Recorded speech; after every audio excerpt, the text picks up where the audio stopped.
दोस्तों ओम नमः शिवाय। दोस्तों 27 फरवरी फाल्गुन अमावस्या, इस दिन बना पूरे 500 सालों के बाद दिव्य दुर्लभ महाशुभ संयोग। इस दिन यानी फाल्गुन अमावस्या के दिन चुपचाप गाय को खिला दें। यह एक छोटी सी चीज, रोड़पति भी होंगे करोड़पति, मिलेंगी सभी संकटों और कष्टों से मुक्ति। मृत्यु दंड पितृदोष तुरंत होगा खत्म। पूरे साल आपके घर में भरे रहेंगे अन्न धन के भंडार। यूं कहें कि आपकी 7 पुश्तें तक करेंगी रुपयों पैसों पर राज। या दोस्तों 7 पीढ़ियों तक बैंक बैलेंस बढ़ता चला जाएगा। सभी दुख दर्द संकट कष्ट वह सभी दूर होंगे और सभी सुख आपके पास आ जाएंगे। सभी सुख आपके कदम चूमेंगे यदि आप यह एक छोटी सी चीज फाल्गुन अमावस्या के दिन गाय को खिला देते हैं। यकीन मानिए आपके जीवन से तत्काल गरीबी समाप्त होगी और आपके जीवन में अपार धन सुख संपत्ति की आपको प्राप्ति हो जाएगी। तो दोस्तों अंत तक बने रहें, बहुत ही महत्वपूर्ण वीडियो है। गाय से जुड़े ये उपाय आपको मालामाल बना देंगे, जीवन से परेशानियां खत्म कर देंगे। या दोस्तों आगे शुरू करें वीडियो को। सबसे पहले तो लाइक करना, कमेंट्स बॉक्स में जय गौ माता अवश्य लिखना। दोस्तों आपको बता दें, हिंदू कैलेंडर के अनुसार फाल्गुन अमावस्या फाल्गुन माह के कृष्ण पक्ष की अमावस्या तिथि को होती है। फाल्गुन अमावस्या के दिन पवित्र नदी में स्नान के बाद दान करने का विधान है। इससे पाप मिटते हैं और पुण्य फलों की प्राप्ति होती है। धार्मिक मान्यताओं के अनुसार अमावस्या के दिन पितृ भी पृथ्वी लोक पर आते हैं। उनको उम्मीद होती है कि उनकी संतान उनको तर्पण श्राद्ध आदि से तृप्त करेगी। इस साल फाल्गुन अमावस्या 27 फरवरी को है। आपको बताना चाहेंगे कि आप इस दिन यानी फाल्गुन अमावस्या के दिन यदि पितरों को प्रसन्न करना चाहते हैं तो दोस्तों आप इस दिन पवित्र नदी में स्नान करने के बाद इसके बाद लोटे में जल और काले तिल डालकर भगवान शिव को अर्पित जरूर करें और साथ ही साथ भगवान शिव का ध्यान करें। और इस दिन आपको भगवान शनिदेव का स्मरण करते हुए पीपल के पेड़ के नीचे आटे का चौमुखी दीपक बनाकर उसमें सरसों का तेल डालकर लाल वाली कलावे की बाती लगाकर जरूर जलाना चाहिए, क्योंकि समस्त देवी देवताओं का वास, पितरों का वास पीपल के पेड़ में अमावस्या के दिन होता है। यदि आप इस उपाय को करेंगे तो पितृ भी प्रसन्न होंगे।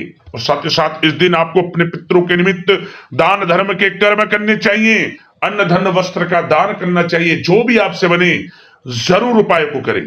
साथ ही साथ इस दिन दोस्तों गाय, कौवा, चींटियों और कुत्ते को भोजन जरूर कराएं, इससे पितृ प्रसन्न होते हैं।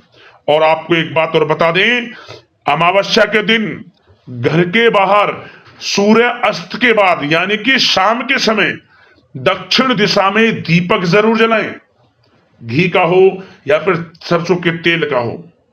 और अमावस्या के दिन आपको पितरों का श्राद्ध, तर्पण और पिंडदान करना चाहिए। इसके बाद गरीब और जरूरतमंद को दान भी करें।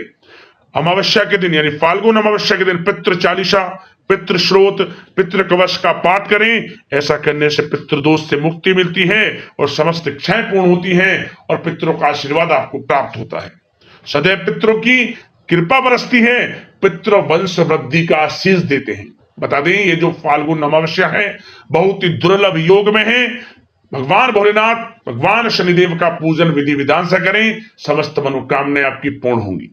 अब दोस्तों बात करते हैं कि फाल्गुन अमावस्या के दिन गाय से जुड़े कौन कौन से उपाय आपको करने हैं जिससे आपके 7 पीढ़ियों तक बैंक बैलेंस बढ़ता चला जाए, सभी दुख दर्द संकट कष्ट दूर हो जाए और जीवन में आपको अपार धन सुख संपत्ति की प्राप्ति हो। चलिए शुरू करते हैं, गाय से जुड़े कौन कौन से वे महत्वपूर्ण उपाय हैं। दोस्तों सनातन परंपरा में गाय, गंगा और गायत्री का बहुत ज्यादा धार्मिक महत्व है। मान्यता है कि गौ माता के शरीर पर 33 कोटि देवी देवताओं का वास होता है। गौ माता की सेवा एवं पूजा करने वाले जातक पर इन सभी देवी देवताओं की कृपा बरसती है। गौ सेवा से ना सिर्फ इस जन्म के बल्कि पूर्व जन्म के भी दोष दूर हो जाते हैं। प्रत्येक सुबह जब आपके घर में भोजन बनना प्रारंभ हो तो सबसे पहले बनाई गई रोटी को आप गौ माता के नाम से निकाल दें और भोजन करने से पूर्व गोमाता को इस रोटी को खिलाएं। यदि संभव हो तो काली गाय को खिलाएं। यदि काली गाय ना मिले तो सफेद गाय को भी आप खिला सकते हैं। प्रत्येक पूजा और मांगलिक कार्य में गोमाता या उनसे जुड़ी चीजें जैसे गाय का गोबर, गोमूत्र, गाय का दूध अथवा गाय के दूध से बना घी अवश्य शामिल करें। इससे आपको पुण्य फलों की प्राप्ति होगी। सनातन परंपरा के अनुसार जिस घर में गाय होती है उस घर से जुड़े सभी वास्तु दोष स्वतः ही समाप्त हो जाते हैं। किसी भी पूजा में गाय से प्राप्त पंचांगव्य युक्त पदार्थ का उपयोग अवश्य शामिल करें, क्योंकि पंचांगव्य के बिना कोई भी पूजा पाठ और हवन सफल नहीं होता। जहाँ दोस्तों गो कृपा पाने के लिए प्रतिदिन, सप्ताह अथवा महीने में परिवार समेत एक बार गौशाला जाने का नियम जरूर बनाएं और वहां गाय को हरा चारा जरूर खिलाएं। इससे आपको शुभ फलों की प्राप्ति होगी और साथ ही साथ गौ सेवा और गो पूजा से 9 ग्रह शांत हो जाते हैं और इनसे जुड़े दोषों का निदान हो जाता है। गर्मियों में गौ माताओं को पानी पिलाएं और सर्दी में गौ माताओं को गुड़ अवश्य खिलाएं। ध्यान रखें कि गर्मियों में गाय को गुड़ ना खिलाएं। अनेक देवी देवताओं को अपने शरीर पर धारण करने वाली गौ माता से जुड़े कई शुभ और अशुभ संकेत भी होते हैं। मसलन गाय का दूध दुहाते समय यदि गाय ठोकर मार दे और सारा दूध बिखर जाए तो अपशगुन होता है। यदि कोई यात्रा पर निकल रहा हो और गाय अपने बछड़े को दूध पिलाती सामने आ जाए तो निश्चित रूप से जिस यात्रा के लिए आप निकले हैं वह यात्रा आपके लिए अवश्य ही सफल होगी और वह काम जिसके लिए आप निकले हैं वह अवश्य ही पूर्ण होगा। यात्रा पर जाते समय बाईं ओर गाय की आवाज आना और रात्रि में गाय की हुंकार करना भी शुभ होता है। दोस्तों साथ ही साथ गाय के साथ आप भूलकर भी ये काम ना करें, अन्यथा मिलता है घोर नरक और जीवन भर की परेशानियां। जय दोस्तों, गाय को राष्ट्रीय पशु बनाए जाने और इन्हें मौलिक अधिकार दिए जाने की बात हो रही है तो सवाल उठता है कि गाय जब भारतीय संस्कृति का अहम हिस्सा है तब भी गाय के साथ लोग खराब व्यवहार कैसे कर लेते हैं। गाय दर दर भटकती रहती है, भरपेट इन्हें चारा तक लोग नहीं देते। गाय जब तक दूध देती रहती है तो उनकी सेवा होती है और जैसे ही दूध देना बंद कर देती है तो लोग इन्हें उनकी किस्मत पर छोड़ देते हैं, सड़कों पर और गलियों में भटकने के लिए। ऐसे में गोवंशी जीवों को कोई डंडे से मारता है तो कोई उन पर पानी डाल देता है, कभी वाहनों से इन्हें ठोकर लग जाती है तो कभी बीमार होकर बेचारी ये गाय दम तोड़ देती हैं। ऐसे में जरूरत है इन बातों को जानने की कि गाय को लेकर शास्त्रों में क्या कहा गया है, गाय के साथ आपको कैसा व्यवहार करना चाहिए। या दोस्तों, गाय को कभी भी मारना पीटना नहीं चाहिए। शास्त्रों में गाय को माता का दर्जा दिया गया है। गाय को मारने पीटने वाला माता को मारने पीटने वाले के समान पाप का भागी माना जाता है। ऐसे घरों को नरक लोक में वर्षों तक कष्ट भोगना पड़ता है, अगले जन्म पशु योनि में मिलता है। कथा है कि गौतम मुनि ने गलती से गाय को डंडा मार दिया था जिससे गाय की मृत्यु हो गई थी और इस पाप से मुक्ति के लिए इन्हें वर्षों तक तपस्या करनी पड़ी। भगवान श्री कृष्ण जी ने बैल स्वरूप में आए वृत्तासुर का वध कर दिया था, जिससे मुक्ति के लिए भगवान श्री कृष्ण को संपूर्ण तीर्थों को एक कुंड में बुलाना पड़ा और इस कुंड में स्नान से वह पाप मुक्त हो गए थे। या दोस्तों, साथ ही साथ जो लोग पानी पी रही गाय को भगाते हैं वे घोर पापी के भागी बनकर नरक भोगते हैं, ऐसा पुराणों में बताया गया है। जबकि जो लोग गाय के लिए प्याऊ और चारा घरा बनवाते हैं वह महाभाग्यवान होते हैं। ऐसे लोग घोर पाप से मुक्त होकर स्वर्ग पा जाते हैं और बड़े ही धनवान कुल में जन्म लेकर सुख भोगते हैं। और साथ ही साथ आराम कर रही गाय को कष्ट देकर कभी भी उठाना नहीं चाहिए। कहते हैं कि जिस स्थान पर गाय बैठी है वहां से नकारात्मक ऊर्जा समाप्त हो जाती है। गाय के बैठने की जगह को जो लोग नियमित साफ रखते हैं वे पूर्व जन्म में किए गए जाने अनजाने में पापों से मुक्ति हो जाते हैं और गोलोक में स्थान पाते हैं। गाय को डंडा मारकर उठाना, पानी डालकर उठाने से मनुष्य पाप का भागी बनता है और अगले जन्म में उसे दर दर भटकना पड़ता है। और साथ ही साथ शास्त्रों में बताया गया है कि गाय का दूध उसके बछड़े के लिए होता है। गाय के बछड़े से बचा हुआ दूध ही मनुष्य को लेना चाहिए, लेकिन कुछ लोग एक बार गाय को दूह लेने के बाद फिर से बछड़े के लिए बचा हुआ दूध भी दूह लेते हैं। ऐसा करना घोर पाप कहा जाता है। ऐसे दूध को दुहाने वाला और ग्रहण करने वाला दोनों ही पाप के भागी बन जाते हैं। दोस्तों, साथ ही साथ शास्त्रों में कहा गया है कि गोवंश यानी गाय और बैल के पीठ पर नहीं बैठना चाहिए। इनके पीठ पर बैठने से महापाप लगता है। ऐसे लोगों को नरक की यातना भोगनी पड़ती है। एकमात्र महादेव के अंश के उत्पन्न नंदी ही गोवंशी हैं, जिस पर स्वयं महादेव और महादेवी सवारी करती हैं, क्योंकि नंदी ने स्वयं अपनी इच्छा से महादेव की सवारी बनना स्वीकार किया था। और साथ ही साथ शास्त्रों में गाय के दान को बहुत ही महत्व दिया गया है, लेकिन ऐसी गाय का दान कभी नहीं करना चाहिए जो बूढ़ी और बीमार हो।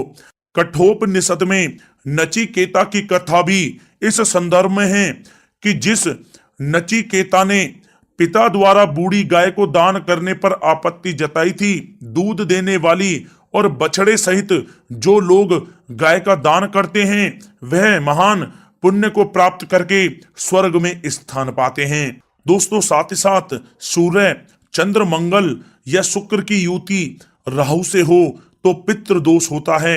यह भी मान्यता है कि सूर्य का संबंध पिता से एवं मंगल का संबंध रक्त से होने के कारण सूर्य यदि शनि, राहु या केतु के साथ स्थित हो या दृष्टि संबंधी हो तथा मंगल की युति राहु या केतु से हो तो पितृ दोष होता है। इस दोष से जीवन संघर्ष में बन जाता है। यदि पितृ दोष हो तो गाय को प्रतिदिन या किसी भी एकादशी को या किसी पूर्णिमा के दिन या अमावस्या को रोटी, गुड़, चारा आदि खिलाने से पितृ दोष समाप्त हो जाता है। साथ ही साथ देसी गाय की पीठ पर जो ककुद कुबड़ होता है वह बृहस्पति गुरु हैं। अतः जन्म पत्री में यदि बृहस्पति अपनी नीच राशि मकर में हो या अशुभ स्थिति में हो तो देसी गाय के इस बृहस्पति भाग एवं शिवलिंग रूपी कुबड़ के दर्शन करने चाहिए। गुड़ तथा चने की दाल रखकर गाय को रोटी भी दें, इससे आपको शुभ फलों की प्राप्ति होगी। और साथ ही साथ यदि आप रास्ते में जा रहे हों और सामने से गौ माता आती हुई दिखाई दें तो गौ माता को आप अपनी दाहिनी ओर से जाने देना चाहिए। आपकी यात्रा अवश्य ही सफल होगी। और साथ ही साथ यह संकेत भी जान लें, यदि आप यात्रा पर जा रहे हैं और सामने आपके गाय पड़ जाए अथवा अपने बछड़े को दूध पिलाती हुई सामने गाय दिखाई दे जाए तो समझ जाना कि वह यात्रा आपके लिए अवश्य ही सफल होगी। और साथ ही साथ जिस घर में गाय होती है उसमें वास्तु दोष स्वतः ही समाप्त हो जाता है। और साथ ही साथ आपको बता दें कि गाय को आप जो भी रोटी बनाएं प्रतिदिन ताजी रोटी ही बनाएं। गाय को अगर आपने रोटी बनाई है तो कोशिश करें कि उस रोटी को आप तुरंत ही गाय को दे दें। अगर आप उस रोटी को रख देंगे और उस रोटी को अगले दिन देंगे तो वह रोटी बासी मानी जाएगी। गाय को कभी भी बासी रोटी ना दें, इससे घर में नकारात्मक ऊर्जा वास करती है और जो भी कार्य आपके बनने वाले होंगे वह कार्य भी आपके बिल्कुल भी नहीं बनेंगे। इससे आपके घर में हमेशा दरिद्रता का वास रहेगा और आप जिस भी कार्य को करेंगे उस कार्य में आपको हमेशा असफलता ही हाथ लगेगी। इसलिए कोशिश करें गाय को रोजाना ताजी रोटी बनाकर खिलाएं और रोटी को बिल्कुल ना रखें, बासी रोटी गाय को ना दें। और साथ ही साथ सड़ी गली चीजें गाय को नहीं खिलानी चाहिए कि घर में कोई फल है, कोई सब्जी है, सड़ जाए तो लोग क्या करते हैं गाय को खिला देते हैं। नहीं, ऐसा नहीं करना चाहिए। ऐसा करने से यदि आप गाय को खिलाते हैं तो और आप पाप के भागी बन जाते हैं। आप बिल्कुल भी सड़ी गली चीजें गाय को ना खिलाएं। और साथ ही साथ आप आटे की 11 लोइयां बनाकर उनके ऊपर हल्दी लगाएं। इसके बाद आप उन 11 लोइयों को एक एक करके गाय को खिलाएं। प्रत्येक लोई को खिलाते समय गाय के सींगों पर आप हाथ फेरें, पीठ पर हाथ फेरें, मस्तक पर हाथ फेरें, माता गाय के आप चरणों के स्पर्श करें। जहां दोस्तों ऐसा करने से आपके समस्त कार्य बनने लगेंगे। जो दुख का समय चल रहा है वह भी समाप्त होगा। आपके जीवन में खुशियां खुशियां होंगी। और एक बार आप 7 बार गाय की परिक्रमा भी कर लें तो आपके समस्त कार्य पूर्ण होंगे। और साथ ही साथ आप गाय को जब भी रोटी दें, रोटी पर या तो आप थोड़ी हल्दी लगा लें या थोड़ा गुड़ रख लें। अगर गुड़ ना हो तो आप थोड़ा मिश्री रख सकते हैं, थोड़ा घी रख सकते हैं। या दोस्तों गाय को कभी भी सूखी रोटी ना खिलाएं। सूखी का मतलब गाय की जो रोटी रखें खिलाएं उस पर कुछ ना कुछ रख कर खिलाएं। हल्दी रख लें, गुड़ रख लें, मिश्री, घी या जो भी रख लें, मतलब खाली रोटी नहीं खिलानी है। ध्यान इस बात का रखें, जब ही आपको शुभ फलों की प्राप्ति होगी। जी हाँ दोस्तों, ये थे गाय से जुड़े कुछ महत्वपूर्ण उपाय, कुछ बातें जिन्हें आपको ध्यान में जरूर रखना चाहिए। या दोस्तों वीडियो अच्छी लगी हो तो वीडियो को लाइक करें, ज्यादा से ज्यादा अपने दोस्तों में शेयर करें, चैनल पर नए तो सब्सक्राइब करें। जय गौ माता।